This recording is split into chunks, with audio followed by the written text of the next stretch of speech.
বাইতুল মুকাররম এলাকা থেকে আটক সেই রিকশা চালককে ডিবিতে নিয়ে যাওয়া হয়। পরে সেখান থেকে ওই রিকশা চালককে ছাড়িয়ে নিয়ে আসেন উপদেষ্টা আসিফ মাহমুদ। এরপর একটি ফেসবুক স্ট্যাটাস দেন তিনি। লেখেন, 5 আগস্টের পর এই জনতাই সকল সংকট থেকে দেশকে রক্ষা করতে এগিয়ে এসেছে। বিপ্লবোত্তর একটা ভঙ্গুর আর অসহযোগিতাপূর্ণ প্রশাসন নিয়ে জনতার সাহায্য ছাড়া টিকে থাকা অসম্ভব ছিল।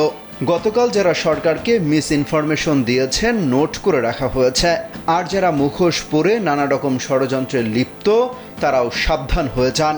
জনতাকে এখন আর ঘোল খাওয়ানো যায় না, তারা সব বোঝে। এরপর তিনি লেখেন, মামার নাম আরমান, উনি রিকশাওয়ালা না, আগে রিকশা চালাতেন, এখন বাইতুল মুকাররমের সামনের দোকানগুলোতে পানি সাপ্লাইয়ের কাজ করেন। পুলিশকে সহায়তা করতে গিয়ে তার উপরও হামলা করে আহত করা হয়। পরবর্তীতে আর্মির সদস্যরা তাকে অ্যারেস্ট করে ডিবিতে সোপর্দ করে।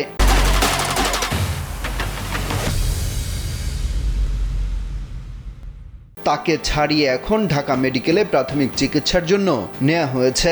জনতাই শক্তি।